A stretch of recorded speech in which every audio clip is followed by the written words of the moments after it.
دوسری پوزیشن عفیفہ عبدالسلام، عفیفہ عبدالسلام. اول میں. تیسری پوزیشن صائمہ احسان اللہ، صائمہ احسان اللہ.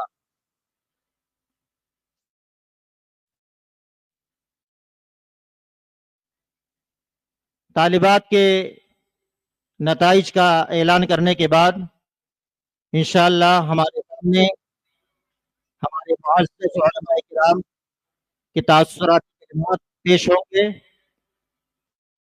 پیچھے کی طرف ہمارے جو بھائی کھڑے ہیں ان سے گزارش ہے کہ آگے کی نشستوں پر آ جائیں، کرسیوں پر بیٹھ جائیں. نتائج کے اعلان کے بعد ہمارے علماء کرام کے کچھ خطابات ہوں گے تاکہ آپ ان سے آسانی مستفید ہو سکیں.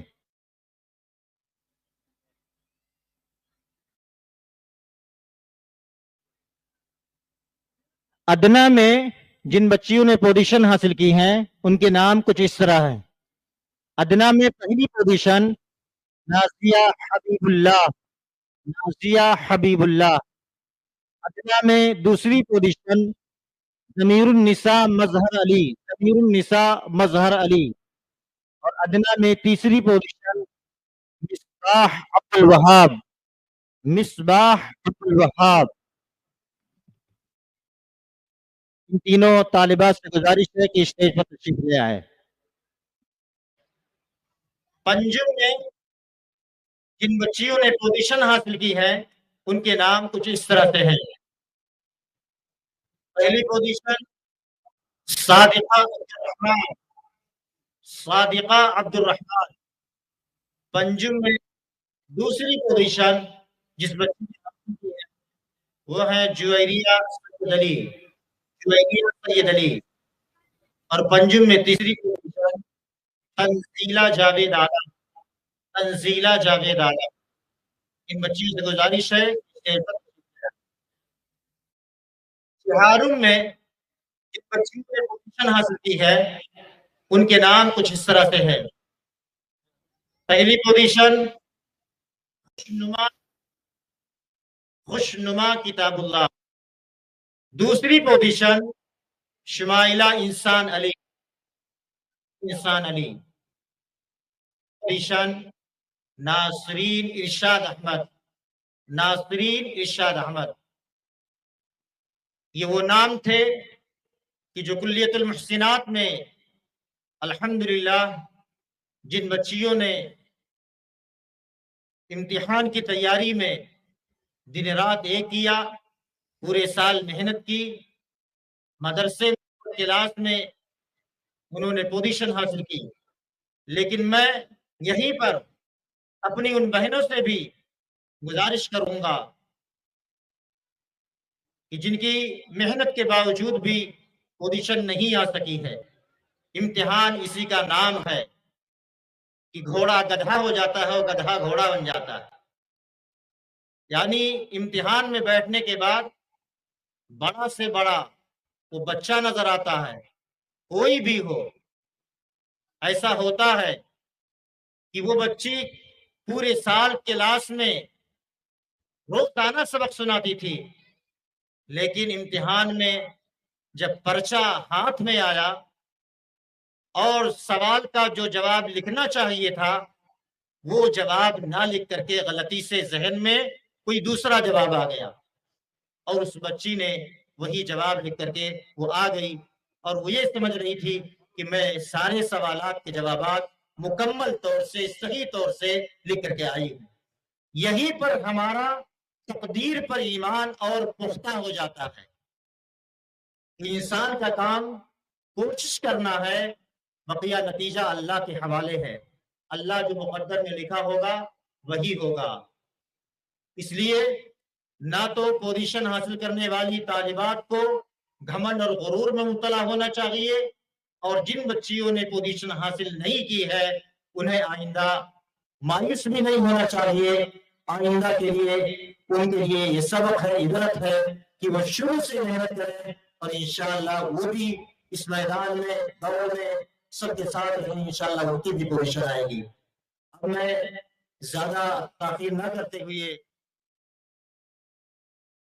اپنے بیچ میں تشریف فرما ہمارے معزز مہمان فضیلت الشیخ جناب حافظ عبد الوہاب سورتی مدنی حافظہ اللہ ناظم اعلیٰ صوبائی جمعیت اہل حدیث گجرات سے بڑے ہی ادب و احترام کے ساتھ گزارش کروں گا کہ آپ تشریف لائیں اور اپنے کلمات یا آپ کو ایک عنوان دیا گیا تھا تعلیم کی اہمیت، اسی کے پیش نظر آپ کچھ کلمات ہم سامعین کے سامنے، طالبات کے سامنے، خواتین کے سامنے پیش فرمائیں.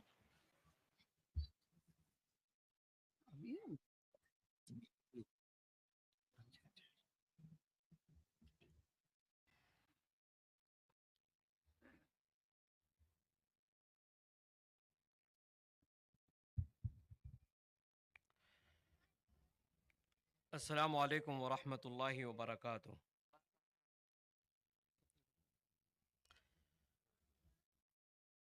الحمد للہ والصلاة والسلام علی رسول اللہ، اما بعد. اعوذ باللہ من الشیطان الرجیم، بسم اللہ الرحمن الرحیم. اقرأ بسم ربک الذی خلق. اسٹیج پر تشریف فرما معزز علماء، برادران اسلام، نوجوانان ملت، پردہ نشین،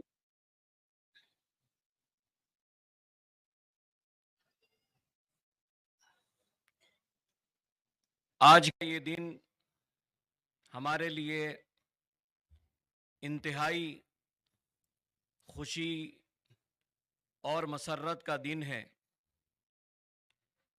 کہ ہمارے اس شہر کی بچیاں کلیۃ المحسنات سے فارغ ہو رہی ہیں.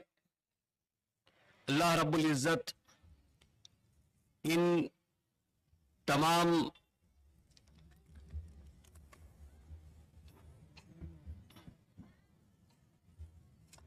بچیوں کی عمر میں، علم میں، عمل میں برکت عطا فرمائے.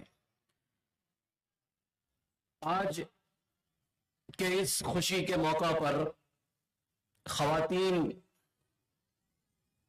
کی تعلیم اور اس کی اہمیت، اس موضوع پر چند منٹ آپ کے سامنے گفتگو کرنا چاہتا ہوں. سب سے پہلی وحی جو نبی اکرم صلی اللہ علیہ وسلم پر نازل ہوئی وہ اقرأ بسم ربک الذی خلق. اللہ نے ہمیں سب سے پہلے پڑھنے کا حکم دیا، علم حاصل کرنے کا حکم دیا، تعلیم حاصل کرنے کا حکم دیا. لیکن افسوس کے ساتھ کہنا پڑتا ہے کہ جس قوم کو سب سے پہلے علم حاصل کرنے کا حکم دیا گیا، تعلیم حاصل کرنے کا حکم دیا گیا، وہ قوم تعلیم میں سب سے پیچھے ہوتی جا رہی ہے، تنزلی کی طرف جا رہی ہے. اور جب ہم تعلیم کی بات کرتے ہیں تو آج ہم دیکھتے ہیں کہ ہم مسلمانوں کے یہاں اگر کچھ لوگ والدین، سرپرست تعلیم دے بھی رہے ہیں، پڑھا بھی رہے ہیں، تو وہ صرف اپنے بچوں کو پڑھا رہے ہیں، لڑکوں کو پڑھا رہے ہیں، اور لڑکیوں کی تعلیم کی طرف کوئی توجہ نہیں ہے. ہم اپنے بچوں کو تو پڑھانا چاہتے ہیں کہ یہ ہمارے بچے پڑھیں گے، علم حاصل کریں گے اور انہیں ڈگریاں مل جائے گی تو پھر یہ ہمیں کما کر کے پیسہ دیں گے، لیکن یہ ہماری بچیاں ہمیں کیا دے پائے گی؟ ایسی بھی سوچ رکھنے والے مسلمان اس سماج اور معاشرے میں پائے جاتے ہیں۔ لیکن آج علم اور تعلیم کے حوالے سے میں آپ کے سامنے چند باتیں رکھ رہا ہوں۔ یہ ہم تمام مسلمانوں کی ذمہ داری ہے کہ ہم اپنے بچوں کے ساتھ اپنی بچیوں کو بھی دین کی اعلیٰ تعلیم دیں، ہم اپنی بچیوں کو دین پڑھائیں، ہم اپنی بچیوں کو عقیدے کی تعلیم دیں۔ یہ والدین پر فرض ہے۔ اللہ رب العزت کل قیامت کے دن جس طریقے سے بچوں کی تعلیم کے متعلق سوال کرے گا، اسی طریقے سے ہمیں اپنے بچیوں کی تعلیم سے متعلق بھی سوال کیا جائے گا۔ میرے بھائیوں، ہم اور آپ علماء کرام کی زبانی یہ سنتے ہیں کہ نکاح کے وقت اس بات کو ترجیح دینی چاہیے کہ جس خاتون کے ساتھ، جس عورت کے ساتھ نکاح کیا جائے وہ عورت دیندار ہو۔ کہتے ہیں عورت دیندار ہو۔ دیندار عورت کے ساتھ اگر کوئی نکاح کرتا ہے یا کوئی باپ کسی دیندار لڑکی کے ساتھ اپنے بیٹے کا نکاح کرواتا ہے تو کہتے ہیں کہ وہ بچہ کامیاب ہو جائے گا، اس کے گھروں کے اندر خوشیاں آئے گی۔ لیکن ہم یہ کہنا چاہتے ہیں کہ آخر یہ دیندار عورت ہے کون؟ کسے دیندار کہا جائے؟ کیا کوئی عورت، کیا کوئی بچی، کیا کوئی لڑکی دینی تعلیم حاصل کیے بغیر دیندار بھی ہو سکتی ہے؟ اس پر ہمیں سوچنا چاہیے۔ میں آج اس موضوع کو بالکل ایک الگ طریقے سے آپ کے سامنے پیش کرنا چاہتا ہوں۔ دیکھیے، ہماری اسلام کی تاریخ رہی ہے، خواتین نے ہر دور میں تعلیم کے میدان میں نمایاں کردار نبھایا ہے۔ ہم اور آپ دیکھیں کہ عائشہ رضی اللہ عنہا کی سیرت اور ان کی زندگی کو ہم پڑھیں، خدیجہ رضی اللہ عنہا ان کی زندگی کا ہم مطالعہ کریں کہ ان کے پاس کس قدر کتاب و سنت کا علم تھا، امہات المؤمنین کس طریقے سے کتاب و سنت کا علم رکھتی تھی۔ جب ہم اسی کو مزید آگے بڑھاتے ہیں اور پھر تابعین کے دور میں، تبع تابعین کے دور میں ہم جاتے ہیں تو ہمیں ایک انتہائی پڑھی لکھی نیک خاتون کا تذکرہ ملے گا، اور وہ خاتون ہے درہ بنت سعید ابن المسیب۔ یہ وہ عظیم لڑکی کہ جن کا نکاح ان کے والد سعید ابن المسیب رحمت اللہ علیہ نے کسی بڑے گھرانے کے اندر نہیں کرایا۔ جہاں سے پیغام آیا تھا وہ پیغام ایک بڑے گھرانے کا تھا، ایک مالدار گھرانے کا تھا، لیکن انہوں نے اپنی بچی کے لیے ایک دیندار لڑکے کا انتخاب کیا، اپنے شاگرد کا انتخاب کیا۔ اور آپ دیکھیے کہ حضرت سعید ابن المسیب نے اپنی بیٹی کے لیے جس دیندار لڑکے کا انتخاب فرمایا تھا، وہ لڑکا ایک طرف ان کی مجلس میں بیٹھنے والا، پابندی کے ساتھ سعید ابن المسیب رحمت اللہ علیہ سے دین کی تعلیم حاصل کرنے والا، جب اس کی شادی کرا دی گئی درہ بنت سعید سے تو وہ اپنے گھر سے نکلنے لگے اور اپنی بیوی سے کہا کہ میں جا رہا ہوں،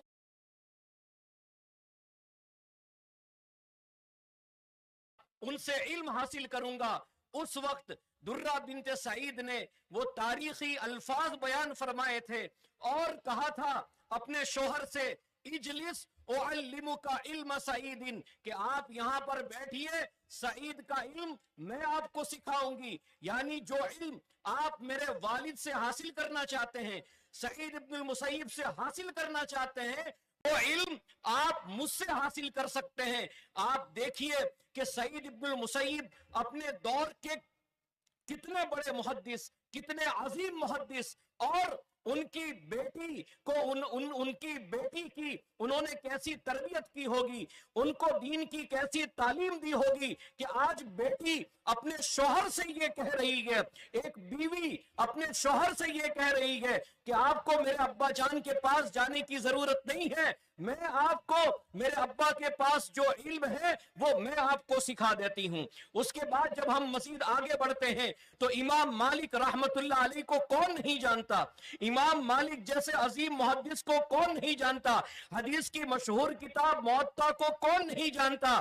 امام مالک رحمت اللہ علیہ کو تو ہم جانتے ہیں، لیکن یہاں ہمیں یہ بھی جاننا چاہیے کہ امام مالک رحمت اللہ علیہ نے اپنی بیٹی فاطمہ کی کس طرح تربیت کی تھی، فاطمہ کے پاس کس پیمانے کا اور فاطمہ کس اونچے درجہ کی عالمہ تھی۔ اگر ہم اور آپ اندازہ لگانا چاہتے ہیں تو تاریخ کے صفحات کو پلٹیے، مورخین لکھتے ہیں کہ امام مالک رحمت اللہ علیہ کے گھر میں درس ہوتا تھا، ان کے سامنے طلبہ احادیث پڑھتے تھے، حدیث کی قرات کی جاتی تھی۔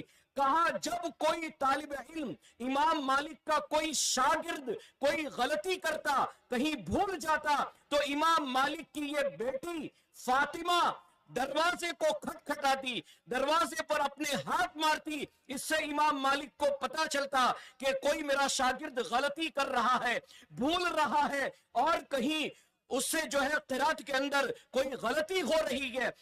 دیکھیے کہ امام مالک کو جو احادیث یاد تھی، امام مالک جو حدیث کا علم پھیلا رہے تھے، وہ حدیث کا علم ان کی بیٹی کو یاد تھا۔ ان کی بیٹی نے اپنے والد امام مالک رحمت اللہ علیہ سے حدیث کا علم حاصل کیا تھا۔ اتنا ہی نہیں ہے، آج ایک پیغام میں اور دینا چاہتا ہوں، خواتین سے ہماری یہ گزارش ہے کہ آج جو عورتیں نانی بن گئی ہیں، جو عورتیں دادی بن گئی ہے، ان کا یہ فرض ہے کہ گھر میں جو چھوٹے بچے ہیں، گھر میں جو چھوٹی بچیاں ہیں، ان کو دین کی تعلیم دیں، ان کو دعائیں سکھائے، ان کو قرآن کریم پڑھنا سکھائے۔ آپ قربان جائیے، اس دور کی عظیم خواتین پر میں ذکر کرنا چاہتا ہوں، فاطمہ بنت منذر کو۔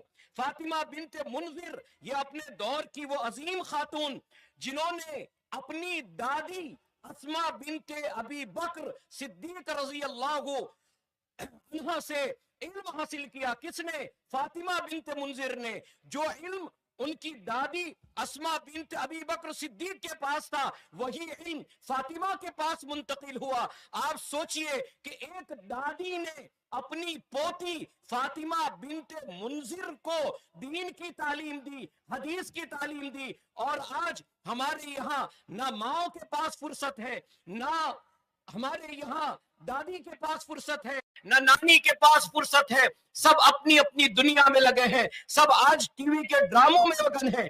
اس سے ہم مزید آگے بڑھتے ہیں تو ایک مشہور خاتون جس کا میں ذکر کرنا چاہوں گا، آج لوگ یہ سمجھتے ہیں کہ ہم کو اللہ نے بہت مال سے نوازا ہے، بہت دولت سے نوازا ہے، ہمارے گھرانے کے اندر اب تعلیم کی کوئی ضرورت نہیں ہے، کیونکہ علم حاصل وہ لوگ کرتے ہیں جن کو پیسوں کی ضرورت ہوتی ہے، جن کو مال کی ضرورت ہوتی ہے، ہمیں اس کی کوئی ضرورت نہیں ہے۔ لیکن آج آپ یاد کریے، خلیفہ ہارون رشید کی بیوی زبیدہ کو، وہ عظیم خاتون زبیدہ، باوجود اس کے کہ وہ خلیفہ ہارون رشید کی بیوی تھی، اس کے محل میں 100 کام کرنے والی نوکرانیاں تھی، خادمہ تھی، اور 100 کی 100 نوکرانیوں کو، 100 کی 100 خادماؤں کے لیے ان کے محل میں قرآن کریم کی تعلیم کا انتظام کیا گیا تھا۔ وہ 100 خادمہ زبیدہ کے محل میں، خلیفہ ہارون رشید کے محل میں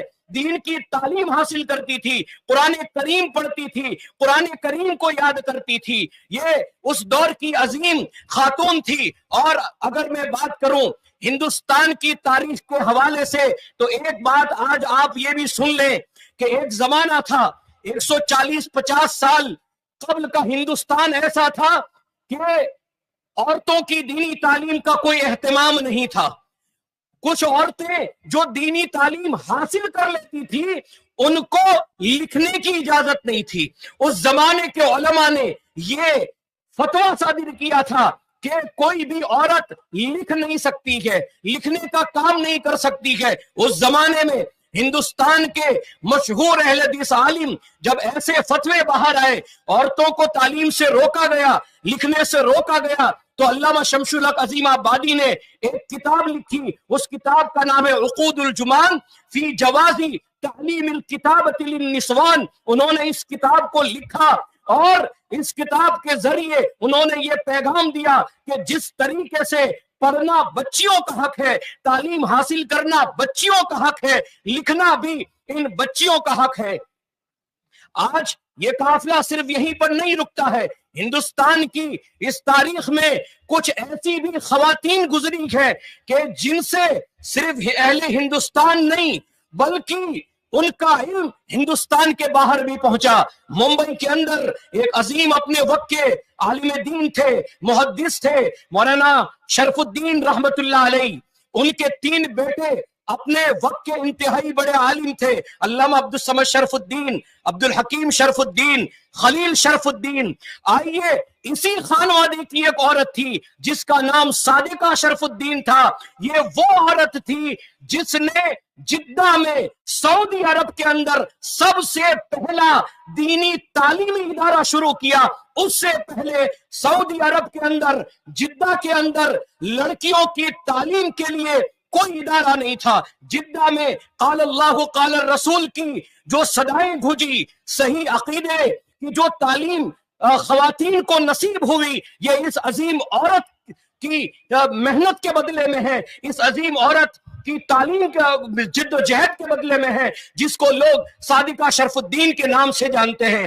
ہندوستان کے اندر ایک خاندان اور گزرا ہے جس کو یمانی خاندان کہتے ہیں، جس کو عرب خاندان کہا جاتا ہے، جس سے حسین بن محسن الیمانی رحمت اللہ علیہ، محمد عرب رحمت اللہ علیہ، اور ایک عظیم اپنے وقت کے ادیب علامہ خلیل عرب، یہی علامہ خلیل عرب ہے جن کی بیٹیوں کو سعودی عرب کے اپنے وقت کے مفتی علامہ ابن باز رحمت اللہ علیہ نے ان کو سعودی طلب کیا، ان کو ریاض بلایا۔ ان کی وہ بچی رقیہ بنت خلیل عرب، ان کی لڑکی عطیہ بنت خلیل عرب، خدیجہ عرب، یہ وہ عظیم خواتین تھی جنہوں نے ملک کے اندر ہی نہیں ملک کے باہر بھی دین کی نشر و اشاعت کا کام کیا۔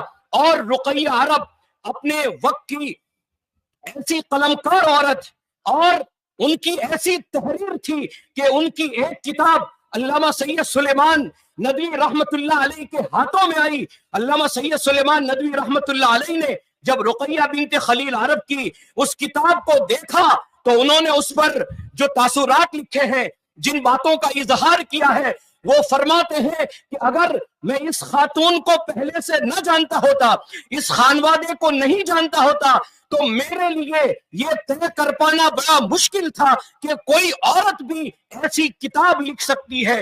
ہم اور آپ دیکھیں، اپنی تاریخ پر نظر دوڑائیں کہ خواتین نے دینی تعلیم کے لیے کیا جد و جہد کی، کیا قربانیاں پیش کی، لیکن آج افسوس کے ساتھ کہنا پڑ رہا ہے کہ ہم اپنی بچیوں کو دینی تعلیم سے محروم کر رہے ہیں، ہم اپنی بچیوں کو دینی تعلیم نہیں دے رہے ہیں۔ آج یہ خوشی کا موقع تھا، مسرت کا موقع تھا۔ میں مبارکبادی پیش کرتا ہوں کلیت المحسنات کے جو بانی ہیں، ان کے جو ذمہ داران ہیں، ان کے جو اساتذہ ہیں، اور ان بچیوں کو کہ انہوں نے بچیوں کی تعلیم کے لیے اتنا بڑا پلیٹ فارم ان کو مہیا کیا۔ آج بچیاں عالمیت سے فارغ ہو رہی ہے۔